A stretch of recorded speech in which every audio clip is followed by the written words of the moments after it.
Je suis Dr Cheikh Oumar Ba, directeur exécutif de IPAR, un think tank ouest-africain basé à Dakar, qui travaille sur les questions de prospective agricole et rurale, avec une entrée effectivement sur les questions foncières, notamment par rapport à la dynamique de la gouvernance foncière.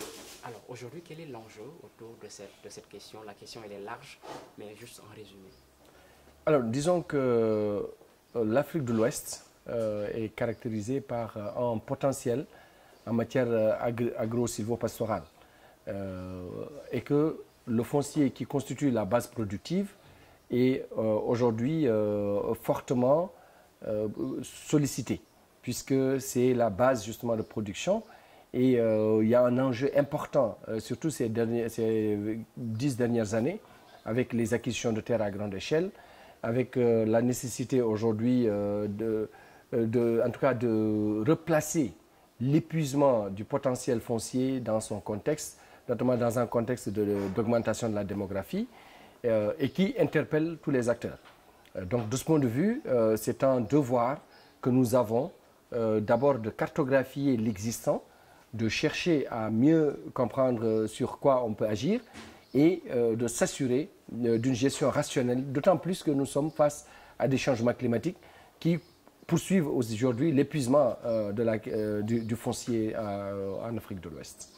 Et des rencontres comme celle d'aujourd'hui, quel est son apport dans cette problématique, dans cette question foncière? Alors d'abord, il faudrait féliciter l'université et le professeur Ibrahima Diallo pour cette initiative, notamment d'arriver à mobiliser en tout cas la partie relative au NELGA francophone, c'est-à-dire à l'organisation des institutions académiques, mais aussi d'autres institutions de recherche comme IPAR, pour que ces institutions puissent travailler ensemble dans le cadre d'un réseau sur la question foncière. On sait que les questions foncières sont des questions à enjeu, mais on se rend compte aussi qu'en dépit de l'importance que revêt cette question, il y a très peu d'experts, notamment de jeunes experts.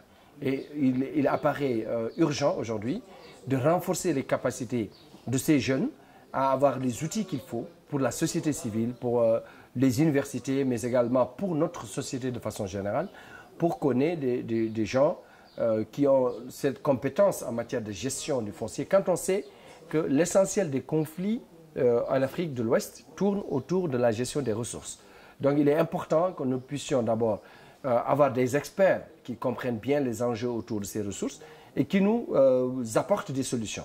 Parce qu'aujourd'hui, on a plus besoin de réponses adaptées dans un contexte de changement climatique, comme je disais, d'enjeux démographiques, mais aussi dans un contexte de nécessité de nourrir les Ouest-Africains. Et donc, c'est autant d'enjeux qui font que les universitaires ne peuvent pas s'enfermer dans leur tour d'ivoire. Et ce réseau arrive à son heure pour fédérer ces différentes initiatives, échanger en termes de solutions, en termes d'outils, en termes de pérennisation aussi de l'existant, en tout cas qui soit favorable pour développer nos pays. Et c'est ça l'esprit de la rencontre. Et c'est heureux que l'Université de Saint-Louis accueille ce centre d'excellence qui est ouvert justement aux non-universitaires, aux non-académiques. Les think tanks font partie, mais aussi les organisations de la société civile. Je crois que c'est ensemble que nous pouvons définir les règles de gouvernance et surtout la façon de réguler l'accès à la terre qui devient de plus en plus problématique quand on sait ce qui se passe aujourd'hui au Sahel. La plupart des conflits au Mali et dans le Sahel de façon générale, au Niger, au Burkina, ces conflits sont liés à la gestion des ressources. Parce que les ressources deviennent de plus en plus rares. Il y a une compétition forte entre justement les vocations. Faudrait-il réserver la terre justement à l'agriculture? Quelle est la part qu'on doit lui réserver? Mais aussi quelle est la part qu'on doit réserver à l'habitat? Parce que tout le monde a besoin aussi d'avoir où loger. Mais également les questions pastorales. Et les questions liées aussi aux enjeux de transfert massif et du moins définitif de certaines superficies de terre à des investisseurs privés. Je crois que c'est autant d'enjeux qu'il faudrait mettre sur la table et voir maintenant quels sont les outils et comment les chercheurs peuvent aider à réguler, en tout cas à proposer des outils de régulation de cette situation et pour que nos décideurs politiques puissent aussi les approprier. Et enfin, je pense que le rôle de la recherche, c'est vrai que c'est le produit des connaissances, mais au-delà, on ne peut plus rester seulement dans une recherche qui soit productive simplement de résultats de recherche. Il faudrait qu'au-delà de ces résultats, qu'on trouve des espaces de dialogue multi-acteurs. Et c'est ce qu'on essaie de faire justement dans le cadre d'un appui au niveau sous-régional, dans l'espace de l'OMVS, avec le Mali, la Mauritanie, la Guinée et le Sénégal. Et tout cela concourt effectivement à rendre durable la gestion de ces terres, mais aussi à créer des plateformes locales qui vont remonter des solutions pour que les politiques publiques puissent s'en inspirer. Merci, monsieur. C'est moi qui vous remercie.